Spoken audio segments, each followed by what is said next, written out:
Welcome everyone here this evening. We'd like to call upon someone that you may recognize. Ladies and gentlemen, a warm welcome for the father of the bride, Honorable Stephen M. Miller.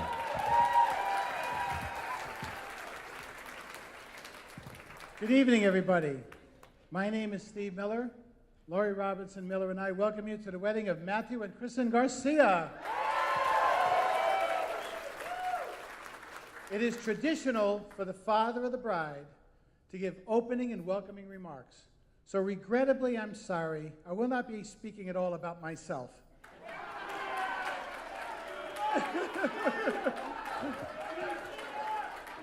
Welcome to Lincoln, Rhode Island, OS 2865, the home of St. Jude's Roman Catholic Church. We had that beautiful wedding today. Our family's been parish members for 25 years. Welcome to Kirk Bay Country Club. We've been here since 2009. Our hostess here tonight, Tim and Jim Flanagan and Jen, can you give us a wave? Tonight they are our guests. Matt is known as Chapo, and when Chapo and Kristen got engaged, Lori and I decided to go out and visit the in-law family. So last summer we flew out to Albuquerque, took the hour drive west to beautiful sunny Grants, New Mexico. We were embraced by a wonderful and loving family, familiar as my compadre said last night at the dinner. You know, the scenery is gorgeous and the food is delicious, especially those chicharrones. But now we're here in New England. Our Western friends are here to visit us, the birthplace of our nation and the home of the five-time world champion New England Patriots.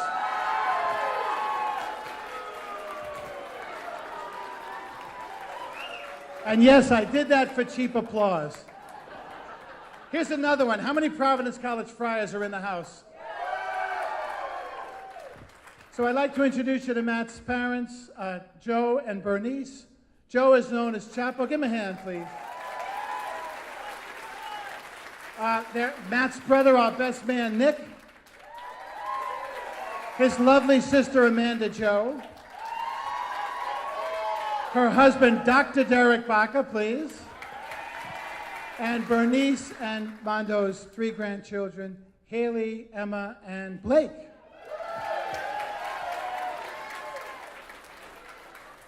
You know, Matt's a wonderful guy. He's been in our family for a year or so. He's so wonderful. He's great to our daughter, great to our family, treats my daughter wonderfully. The best compliment I can give him is he seems to have been raised the way my parents raised my brothers and me, and the way Lori and I raised our own son. So he's awesome. You know, a week ago, Matt was at the house and he said, you know, Steve, I can help you around the house. Do you have a drill? I said, I'm a lawyer, I don't have a drill. What's a drill? So he looked it up on the internet.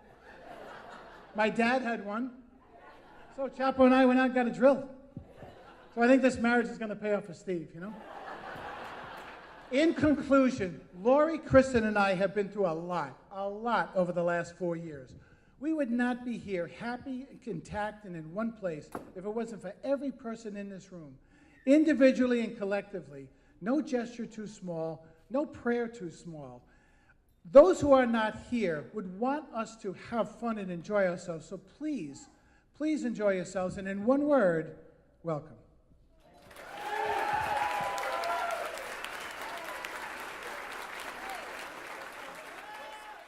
Very, very nicely done. Ladies and gentlemen, both our maid of honor and best man have a few words to share this evening. I believe our maid of honor, Courtney White, will be speaking first.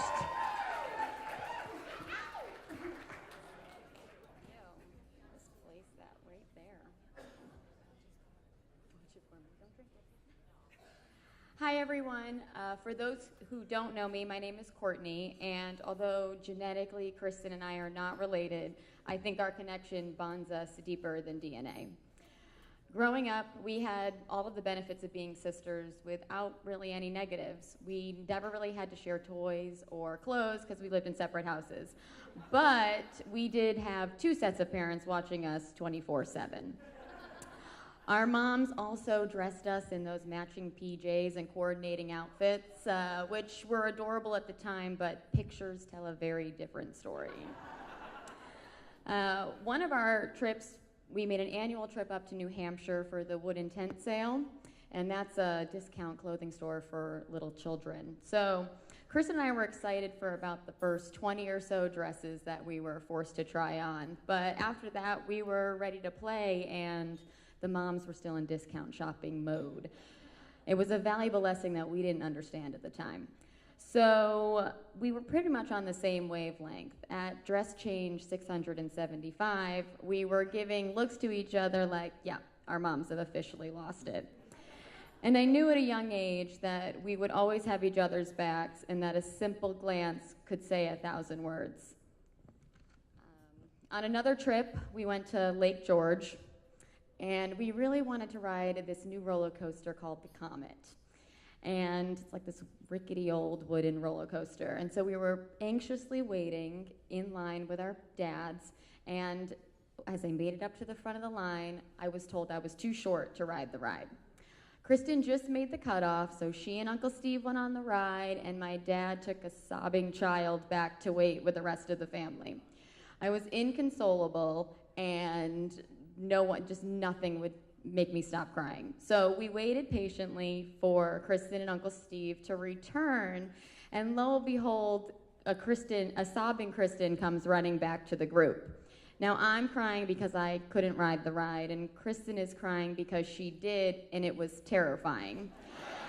So the parents just don't know what to do, and we embraced each other, and each tried to explain to the other why the other one was better off. Yeah. I think it was at that moment in our lives that our parents knew that we were always going to be there for each other. The Millers and the Whites had a ritual every Saturday night. We'd go to the Millers for family dinner. And Kristen and I, when we were together, we were never bored. Whether we were playing cards, cruising around on Mario Kart, or practicing our synchronized swimming routine to Ironic by Alanis Morissette. I think it should have won us Olympic gold, but not many other people agree. We were inseparable. Unlike most sisters, at times we wanted to spend every moment together. And we were together so often that Evan frequently asked, "What are the girls doing?" Kristen, you and I have had quite the life together, from standing in the Oval Office to flying on a seaplane over glacier lakes to drinking virgin strawberry daiquiris at the swim-up bar at Caesar's Palace, to one of my all-time favorites, smoking chocolate cigarettes in the back of a limo in LA, with our parents, by the way. Our parents always told us, "God bless the men that marry us." Kristen will do anything for a friend, and she has had my back time and time again. She's been for me at my best and been with me at my worst. Whether I need advice or just someone to drink Sauvignon Blanc in yoga pants, she's always there. She's brutally honest and isn't afraid to speak her mind, and she's always looking out for me. I'm truly blessed to call such an amazing person my sister and my best friend. Kristen is the most loving, caring, and loyal person, and when Matt came into her life, he only amplified those qualities. Although I wasn't there when Kristen and Chapo met, I heard his name come up frequently in our phone conversations. And I knew things were getting serious when she brought him home for Thanksgiving a few years ago. So as the sister, I had to do my investigative work. And although Chapo had to check all of Kristen's boxes, he also had to check a few of mine as well. So he didn't know it at the time, but he definitely does now, that Kristen and I are a package deal. What truly confirmed for me that Matt was the one for Kristen was watching his unwavering support and devotion during the darkest time in her life. Knowing that Chapo was there to support her, I didn't have to worry that she was being taken care of. And Matt, you are all the things that I have hoped for my best friend. And I'm so grateful that she's found you and that you love her the way she truly deserves. That was a hard one to get through. Kristen, as we've gotten older, our relationship has evolved. It's not just the two of us anymore. We found partners that are able to put up with us and willing to take this journey together. We have transitioned from the 4 Millers and the 3 Whites to the 2 Garcias and soon to be 2 Beals. And I am very excited to see where this next chapter takes. So, without further ado, please raise your glass. And please cheers to the happy couple. We love you so much.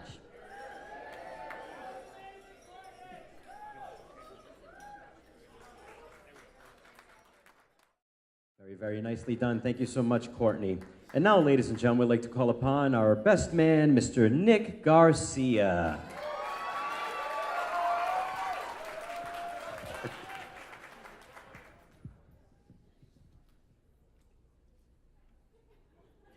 Wow, a lot of people here. Okay, so for all of you that don't know me, I'm Nick, Chapo's older brother. I've been given the honor of being best man today. And I've got the proof right here. I got my best man patch.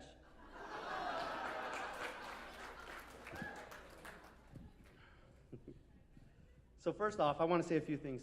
Thank you for everyone coming from near and far. I know it means a lot to these two for having everyone here. Thank you. Now, okay. I know some of you may be confused. You're hearing the names Matthew, Matt, Chapo.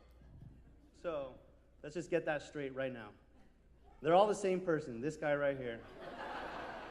So when he was born with jaundice, which nothing serious, little discoloration, but that's it. But, so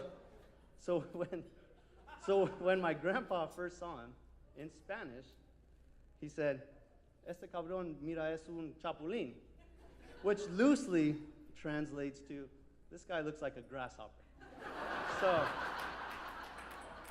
and I say loosely. That I didn't do it. Okay. But ever since then, Chapo has stuck, and he's been Chapo ever since. So, to most of us, he's Chapo. Chapo.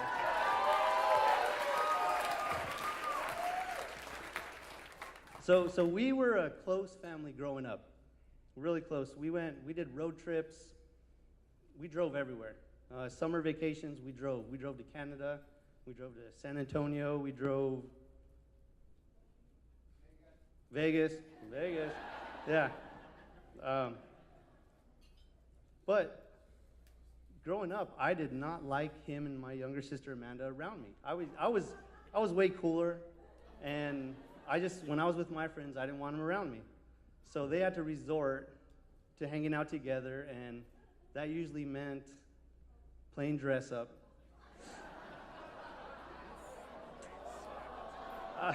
No, I'm not going to say what he used to wear, but, I mean, Amanda was older, she was in charge, so it was a dress.